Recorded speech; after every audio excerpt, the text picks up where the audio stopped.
Hi guys, welcome to our daily encounter. In Isaiah chapter 58, we read about a time when God's people were a bit perplexed as to why God was not speaking to them, why he was not drawing near to them. They were fasting before him, and yet they felt as though God was being unresponsive to what they felt was their devotion to him. And this might be a prophecy for the time of when Christ came in the first century, because at that time people were very big into fasting, and that's one of the major topics in Isaiah 58. And talks about a situation where they were fasting. They delighted in seeking the nearness, or delighted in the nearness of God. They were seeking Him, but they were forgetting the fact that they had some transgressions that they hadn't dealt with. It says, declare to my people their transgressions, verse 1, and to the house of Jacob their sin. Yet they seek me day by day and delight to know my ways, as a nation that has done righteousness and has not forsaken the ordinance of their God. They ask me for just decisions, they delight in the nearness of God. Why have we fasted and you do not see? Why have we humbled ourselves and you do not notice? So they're confused. They're like, well, we've been fasting, we've been seeking the nearness of God, and yet He has not been responding to us. But the prophecy goes on to speak about the fact that they were harboring contention and strife, verse 4, and they were striking with a wicked fist, also verse 4. They were fasting for selfish desires. They were not really, they weren't living the life that would be consistent with what God desired. And so their fasting and their seeking the Lord was in vain.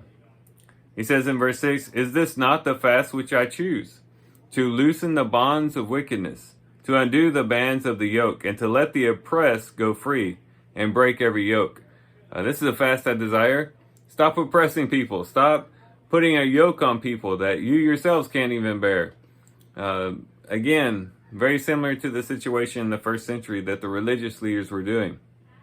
It says, is not the fast I desire, not to divide your bread with the hungry and bring the homeless, poor into your house?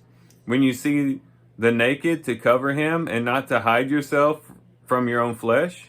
Then your light will break out like the dawn, and your recovery will speedily spring forth, and your righteousness will go before you. The glory of the Lord will be your rear guard. You will call, and the Lord will answer. You will cry, and He will say, here I am.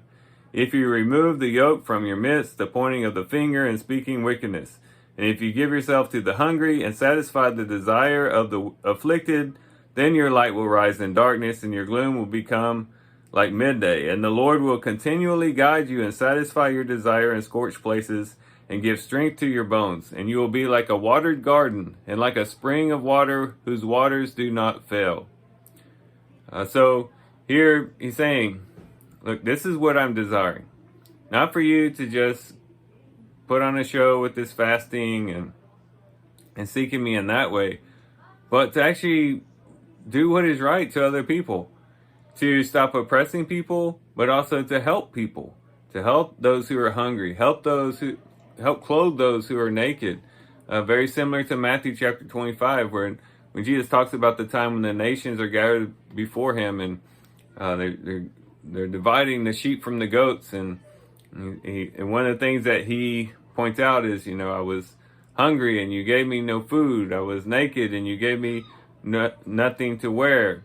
I was thirsty and you gave me nothing to drink. So on and so forth. Very similar to this. And so what does this all mean for us?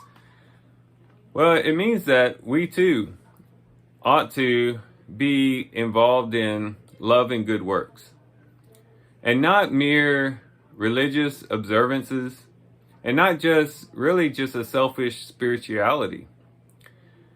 Oftentimes we might be so focused on our own spiritual walk, focused on holiness, fighting against sin, maybe even humbling ourselves before God in certain types of things, maybe like fasting or other things. Maybe we're real dedicated to going to church, observing the Lord's Supper regularly, doing those sorts of things.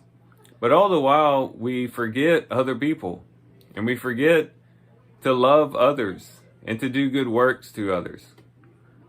Now in Hebrews chapter 10, I think we're all familiar with the passage that says, do not forsake the assembling of yourselves together. And that is certainly important. It is important for us to go to church, to go and be with like-minded people and worship the Lord together in community.